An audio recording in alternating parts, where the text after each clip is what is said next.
If you grew up in the 1990s, you remember when Cartoon Network represented the pinnacle of creative animation, a place where artists were given unprecedented freedom to create shows that pushed the boundaries of what cartoons could be. Now it represents corporate mandates, focus-grouped mediocrity, and the slow death of everything that made animation an art form. From 1992 to 2004, Cartoon Network wasn't just a television channel, it was a creative laboratory where animators, writers, and directors were given unprecedented freedom to create shows that pushed the boundaries of what animation could be. It was the network that gave us Dexter's Laboratory, the Powerpuff Girls, Johnny Bravo, Ed and Eddie, and Samurai Jack, shows so innovative and artistically ambitious that they redefined what cartoons could accomplish. But here's what most people don't realize. Cartoon Network's decline wasn't caused by changing audience tastes, increased competition, or technological shifts.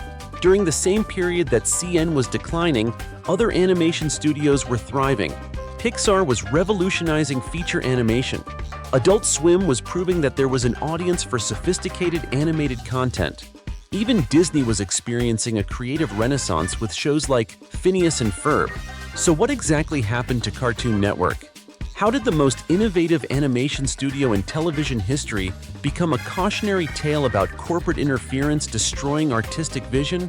Why did the network that once celebrated the weird, experimental, and genuinely creative become a factory for formulaic content that treats animation like a cheap babysitting service rather than a legitimate art form? The answer isn't what you think. Because what killed Cartoon Network wasn't just about television or animation at all. It was about three devastating corporate decisions that nobody saw coming, and they would transform not just how the network operated, but how an entire generation of animators, writers, and artists would be forced to abandon their creative ambitions in favor of market-tested mediocrity. But before we understand what went wrong, we need to understand just how revolutionary and irreplaceable Cartoon Network was during its golden age. To understand the downfall of Cartoon Network, we need to go back to 1992, when the network wasn't just making cartoons. It was creating a new form of television that treated animation as a legitimate artistic medium capable of sophisticated storytelling, experimental techniques, and genuine emotional depth. Cartoon Network in the 90s was unlike anything that had ever existed in animation. The shows were created by individual artists with distinct visions, rather than by committees of executives and focus groups.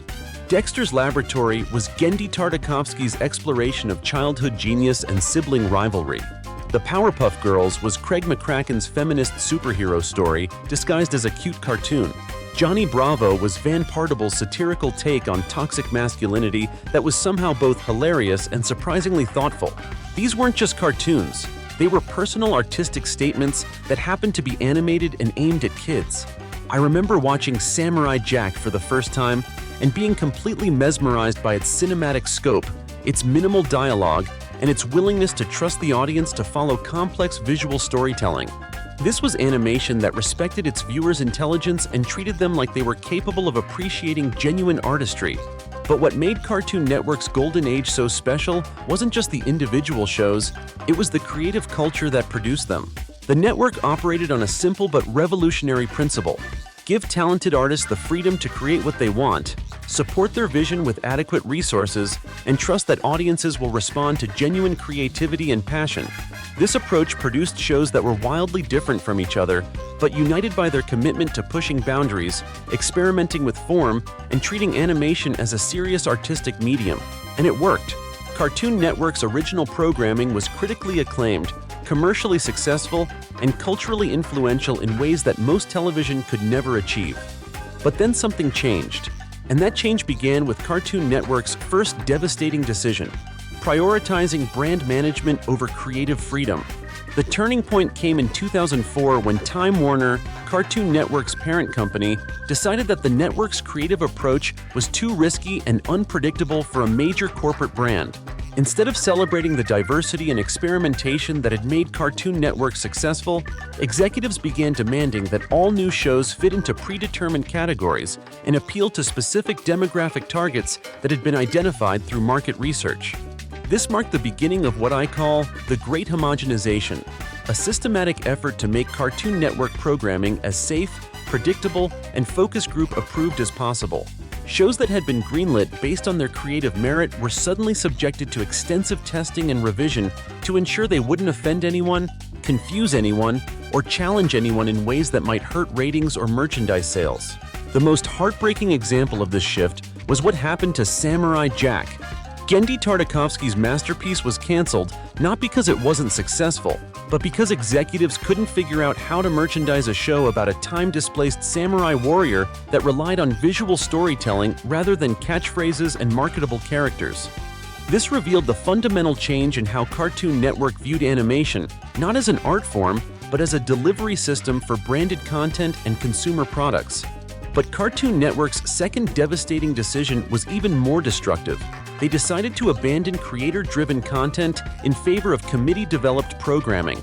In 2007, Cartoon Network made a decision that revealed just how little they understood about what had made them successful.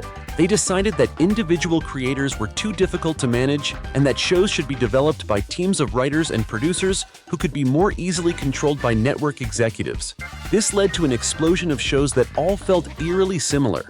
Bright colors, simple character designs, repetitive humor, and storylines that had been tested and retested until all personality and creativity had been focus grouped out of them.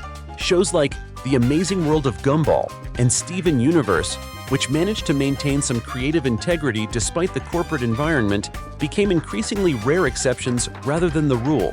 And here's what made this shift so devastating. It eliminated the very thing that had made Cartoon Network special: the willingness to take creative risks and support individual artistic visions. Committee-developed shows were safe, predictable, and designed to offend no one and challenge nothing. There was no room for the weird, experimental, emotionally complex programming that had defined Cartoon Network's golden age. But the most tragic part of this transition was watching Cartoon Network actively reject the creators and shows that had built their reputation in the first place. When creators like Genndy Tartakovsky, Craig McCracken, and Lauren Faust, the artists who had defined Cartoon Network's golden age, tried to pitch new shows to the network, they were told that their ideas were too artistic, too complex, or not commercial enough for the new Cartoon Network brand strategy.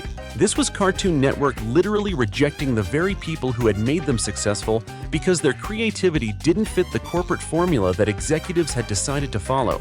But Cartoon Network's third and most devastating decision was the one that completed their transformation from a creative powerhouse into a content factory.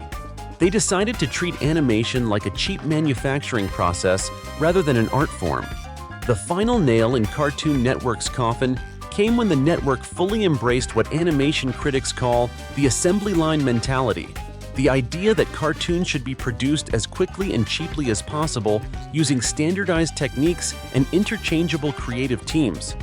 This shift was most obvious in how Cartoon Network began developing new shows.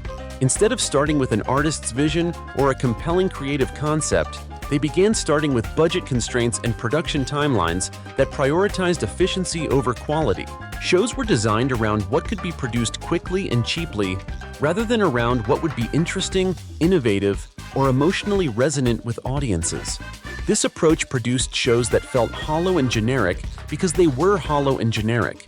They were products manufactured by corporate committees rather than art created by passionate individuals. And here's what made this shift so tragic. It represented the complete abandonment of everything Cartoon Network had once stood for. The network that had once celebrated individual artistic vision was now treating creators like replaceable factory workers whose only job was to execute corporate-approved concepts. The network that had once pushed the boundaries of what animation could achieve was now producing content that barely met the minimum standards of what animation should be. But perhaps the most damaging aspect of Cartoon Network's decline was how it affected the entire animation industry. When the most prestigious and creative animation studio in television began treating animation like a cheap manufacturing process, it sent a message to the entire industry that artistic ambition and creative risk-taking were no longer valued or rewarded. Talented animators and creators who had once dreamed of working for Cartoon Network began looking elsewhere for opportunities to create meaningful work.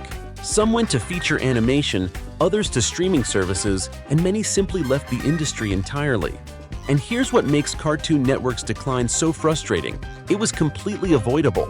Other animation studios proved that it was possible to maintain creative integrity while still being commercially successful. Pixar continued to produce both artistic masterpieces and box office hits. Netflix began investing in sophisticated animated content that respected both creators and audiences. Even Disney managed to balance commercial concerns with creative ambition. Cartoon Network had every advantage: talented creators, a loyal audience, decades of experience, and a brand that was synonymous with creative excellence. But they threw it all away in pursuit of short-term profits and corporate efficiency. The most tragic part of Cartoon Network's decline is that it didn't have to happen. The network could have evolved and adapted to changing industry conditions while still maintaining their commitment to creative excellence and artistic innovation. They could have supported both commercial hits and experimental programming. They could have treated creators as partners rather than employees. They could have continued to push the boundaries of what animation could achieve while still meeting corporate financial expectations. But instead, they chose the path of least resistance: formulaic programming, committee-developed content, and the systematic elimination of everything that had made them special in the first place. Looking back now, Cartoon Network's decline represents more than just the fall of one television network. It represents the victory of corporate thinking over artistic vision, of market research over creative intuition, of treating animation like a product rather than an art form. The creators who worked during Cartoon Network's golden age produced some of the most innovative, emotionally resonant, and artistically ambitious animation in television history. They proved that cartoons could be sophisticated, experimental, and deeply meaningful while still being entertaining and commercially successful. But the executives who took control of the network during its decline taught an entire generation of animators that creativity was less important than efficiency, that artistic vision was less valuable than market research, and that the best way to succeed in animation was to avoid taking any risks that might challenge or surprise audiences. And that's the real tragedy of Cartoon Network's decline. It's not just about the loss of good television shows. It's about the loss of a creative institution that once told artists they could push boundaries, experiment with form, and create work that was both personally meaningful and culturally significant. Sure, there are still good animated shows being made, just not on Cartoon Network. The creative energy that once defined the network has moved to other platforms, other studios, and other creators who still believe that animation deserves to be treated as a legitimate art form. But for those of us who remember what Cartoon Network used to be, the network will always represent what we lost: a place where animators could create personal, experimental, and genuinely artistic work that respected both the medium of animation and the intelligence of its audience.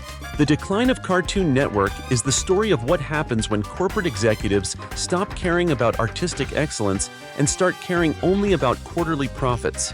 It's a cautionary tale about the importance of protecting creative vision from market research, and a reminder that the best animation, like the best art of any kind, comes from individual artists who are given the freedom to pursue their personal vision rather than execute corporate mandates.